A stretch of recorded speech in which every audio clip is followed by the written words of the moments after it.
साथियों नमस्कार। आज हम बात करने वाले हैं चरक शारीर स्थान 2 अर्थात अतुल्य गोत्री शारीर अध्याय के अंतर्गत जो उसका पॉइंट नंबर 3 है अर्थात सेक्सुअल एबनॉर्मलिटीज, वो जो हेडिंग है पॉइंट है उसके बारे में बात करेंगे। तो सेक्सुअल एबनॉर्मलिटीज का मतलब होता है, एबनॉर्मलिटी का मतलब होता है विकृति। तो यहाँ पर क्या है, सेक्सुअल एबनॉर्मलिटी का मतलब गर्भ की विकृतियां या गर्भ की विकृति। तो हम लोग जानते हैं कि कोई भी गर्भ हेल्दी कब होगा, जब उसके जो कंपोनेंट होते हैं, चाहे शुक्र हो मतलब कि स्पर्म हो, चाहे ओवम हो मतलब शुक्र शोणित हो, चाहे गर्भाशय हो, चाहे मतलब जो भी कंपोनेंट रिक्वायरमेंट है उस पर्टिकुलर गर्भ के निर्माण के लिए, अगर वो हेल्दी है, नेचुरल है, नॉर्मल है, तो कहीं ना कहीं गर्भ क्या होगा, आपका स्वस्थ होगा। लेकिन अगर उसमें कोई भी कंपोनेंट अगर डिसबैलेंस हो गया, अगर अनहेल्दी है, अगर ठीक नहीं है, तो कहीं ना कहीं गर्भ में कोई ना कोई विकृति आएगी। दैट इज कॉल्ड गर्भ की विकृति। अलग अलग पॉइंट बनेगा, यहाँ पर अलग अलग चीजें हैं।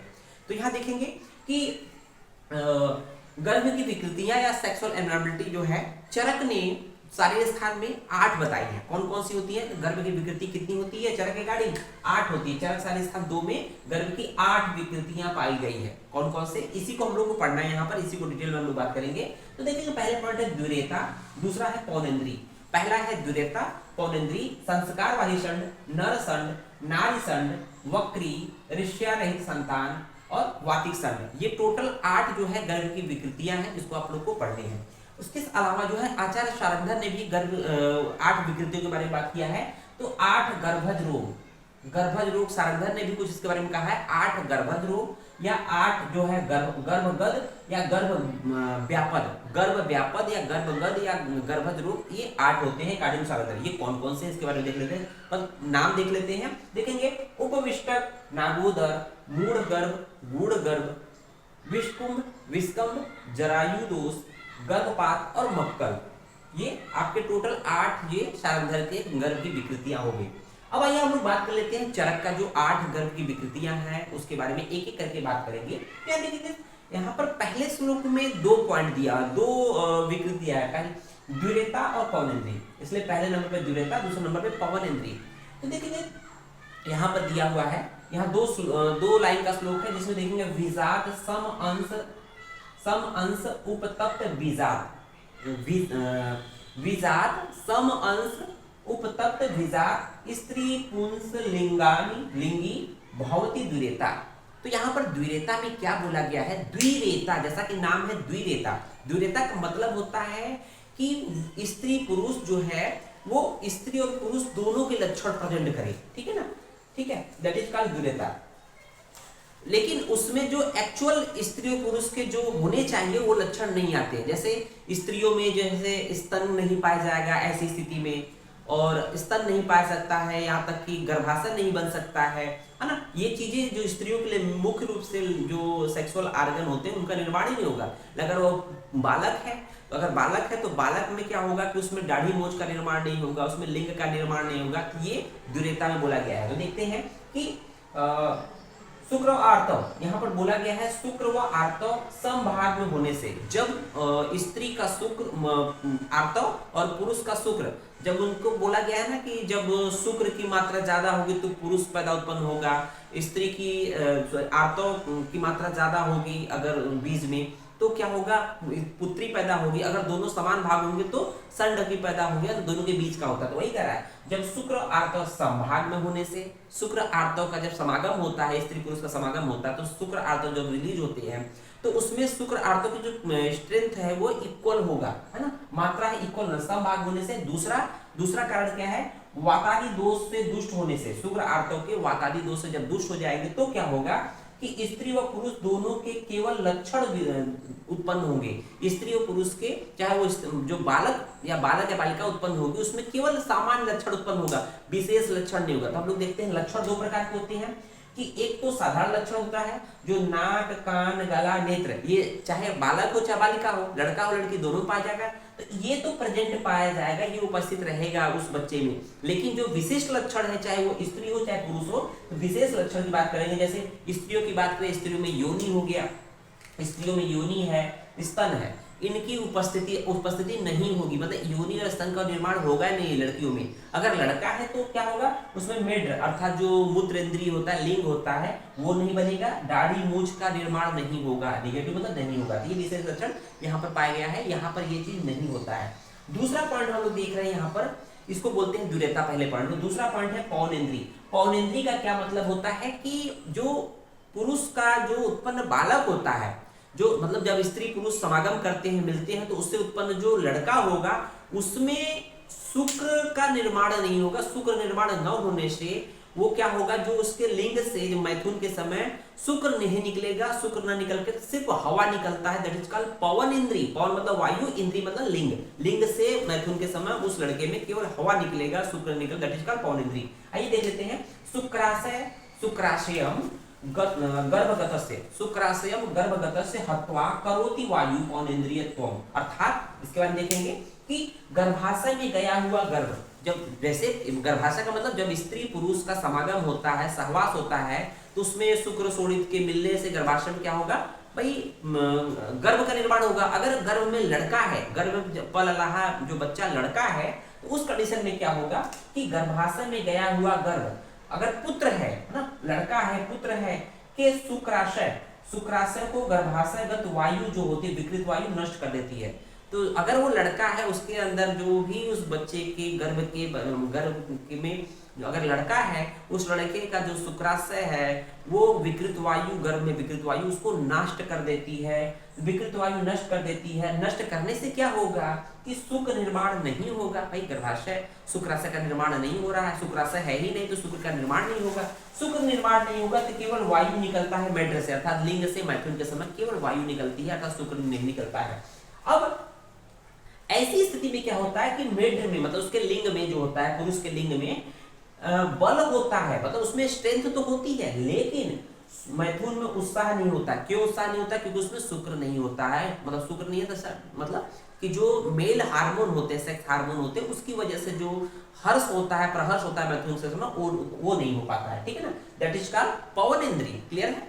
उसको देखेंगे नेक्स्ट पॉइंट हम लोग का है कि 3, 4, 5, जो 3, 4, 5 अर्थात देखेंगे संस्कारवाही, नरसंड, नाड़ीसंड, तीनों को एक श्लोक में पढ़ लेते हैं। तो देखेंगे शुक्राशय द्वार विघट्टेन, वेरी वेरी इंपॉर्टेंट है, यहाँ देखेंगे शुक्राशय द्वार विघट्टेन, अर्थात जो संस्कारवाही संड है उसमें क्या होता है कि जो गर्भ में पल रहा बच्चा है उसके शुक्राशय द्वार के विघटन होने से या दूषित होने से या विकृत होने से संस्कार वह कहा गया है ये चीजें कुर्ते अनिलश्य, ठीक है ना। तो यहाँ पर गर्भाशय में दूषित वात, गर्भाशय में दूषित वात मतलब कुर्ते अनिलश्य, मतलब गर्भाशय में विकृत वायु, मतलब जब स्त्री पुरुष का समागम होता है, समागम होने के बाद शुक्र और आर्तव का जब आपस में मिलन होता है ना, मिलन होने के बाद जो उसका एक तरह से इम्प्लांटेशन होगा, इम्प्लांट होने के बाद यूट्रस में, उसके बाद क्या होगा, जब वो मेल होगा बच्चा, तो वहां पर क्या होगा, गर्भाशय में दूषित हुआ गर्भस्थ बालक, अगर वो गर्भ में स्थित बालक है तो क्या होगा, बालक के शरीर में ही, बालक के शरीर में जो गर्भ पल रहा बच्चा है, लड़का है, उसके शरीर में ही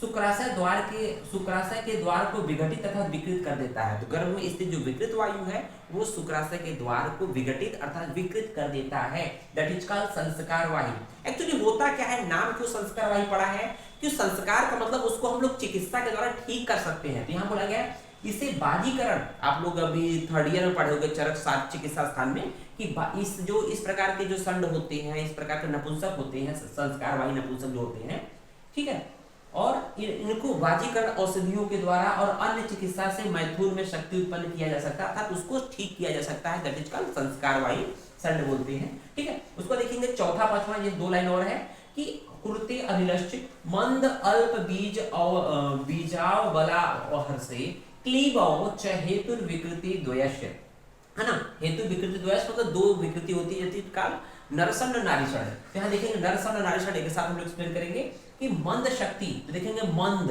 मंद शक्ति मतलब कि जब स्त्री और पुरुष बहुत ही अल्प मन से मैथुन की तरफ के लिए बढ़ते हैं, तो मंद शक्ति व अल्प शुक्र, देखेंगे मंद अल्प बीज, मंद शक्ति वो अल्प शुक्र आर्तव वाले स्त्री पुरुष, जिस स्त्री पुरुष में शक्ति नहीं है मैथुन के पॉइंट ऑफ व्यू से, और उसमें शुक्र और आर्तों की भी बहुत कमी है। वे स्त्री पुरुष जब और साथ ही साथ वो लीन एंड थिन दुर्बल है, तो उनमें हर्ष न हो, साथ ही साथ मैथुन के प्रति बहुत ज्यादा उत्साह न हो, रुचि न हो, अर्थात लिंग में उत्थान न हो, ऐसे स्त्री पुरुष मैथुन में प्रवृत्त होते हैं।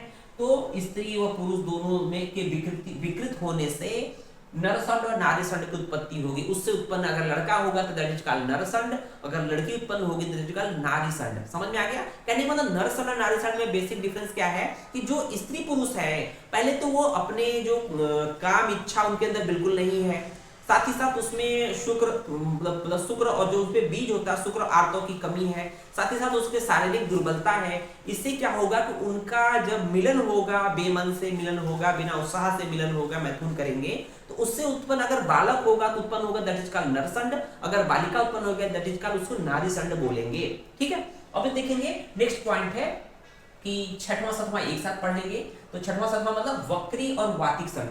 वक्री और वातिक संड देखेंगे। मातुर व्यवाय प्रतिषेधेन, मातुर व्यवाय प्रतिषेधेन वक्री स्यात् बीज दौर्बल्यतया पितुश्च।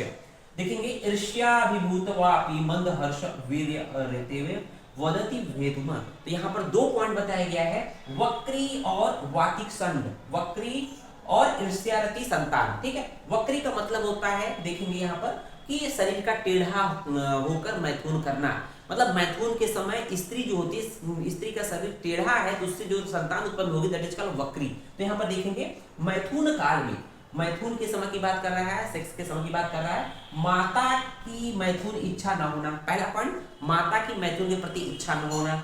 तो मातुर व्यवाय प्रतिषेधेन, माता मैथुन या जो मैथुन के प्रति उसकी वो मना कर रही है, लेकिन माता की मैथुन इच्छा न हो, पहला पॉइंट। दूसरा, माता का शरीर सीधा न होकर टेढ़ा होना, मतलब पहला चीज तो माता का मैथुन प्रति इच्छा नहीं, दूसरा माता का शरीर उस समय, क्योंकि जब वो मना करेंगी तो स्वाभाविक बात है कि उसकी सहमति नहीं है, तो सीधा शरीर नहीं होकर उसका मतलब विरोध करेंगे तो शरीर टेढ़ा रहेगा। ठीक है, तो ऐसी स्थिति में क्या होगा, प्लस दूसरा पॉइंट कह रहा है कि पिता के वीर्य में दुर्बलता होना, जो पिता मैथुन में इन्वॉल्व हो रहा है उसके भी वीर्य में या शुक्र में दुर्बल हो रहा है, इससे जो बालक उत्पन्न होगा उसको वक्री बोलेंगे, वो वक्री कहलाएगा, वक्री संतान कहलाएगा। नेक्स्ट पॉइंट है ईर्ष्यारती, ईर्ष्यारती संतान। तो यहाँ पर भी कुछ इसी तरह से है कि माता पिता में मैथुन की प्रबल इच्छा न होने पर, अगर माता पिता दोनों में मैथुन के प्रति, सेक्स के प्रति प्रबल इच्छा नहीं है, बेमन से अगर मैथुन के प्रति लगते हैं और ईर्ष्यावश, केवल ईर्ष्या से मैथुन में प्रवृत्त होते हैं, तो उत्पन्न जो बालक होगा वो ईर्ष्यारती संतान के नाम से जाना जाएगा। बात समझ में आ रही होगी। लास्ट में देख लेते हैं वातिक संड। वातिक संड में क्या होता है कि वाय अग्नि दोषाद वृषणो तुयश नाशम गतो वातिक संड स। ठीक है ना, इतने एवं अष्टो विकृति प्रकार, इस प्रकार से 8 प्रकार के गर्भ विकृति के बारे में बात कर रहा है कि गर्भाशय में दुष्ट वात, गर्भाशय में दुष्ट वायु और अग्नि, अग्नि मतलब पित्त, गर्भाशय में दुष्ट वायु और दुष्ट अग्नि अर्थात दुष्ट पित्त। देखेंगे वायु और अग्नि, अग्नि मतलब पित्त, दुष्ट वायु और दुष्ट अग्नि कुपित होकर गर्भाशयगत बालक, कुपित होकर जब गर्भाशय में स्थित जो बालक मतलब का वृषण अर्थात टेस्टिस को नष्ट कर देती है, दैट इज कॉल्ड वातिक संड। जब वही बात है कि जब टेस्टिस का निर्माण ही नहीं होगा तो क्या होगा कि उस बच्चे के टेस्टिस में मैथुन के समय वायु न निकलकर शुक्र न निकलकर वायु निकलेगी, जो कि हम लोग पौनेंद्री बात किए तो वहां भी कारण अलग है, लेकिन यही चीजें पाई जा रही है वातिक संड में भी। ठीक है, उम्मीद है ये लेक्चर आपको समझ में आया होगा। इसको बहुत अच्छे से पढ़िएगा, चरक संहिता पढ़िए, साथ ही साथ उसका विमर्श बच्चों जरूर पढ़िए। विमर्श पढ़ने से आपका हर एक पॉइंट क्लियर होगा। चरक संहिता शारीरिक स्थान बहुत ही टफ है, लेकिन इसको जब अच्छे से पढ़ेंगे तो एक एक करके पॉइंट क्लियर होगा। उम्मीद है लेक्चर समझ में आया होगा। धन्यवाद। जय हिंद, जय भारत।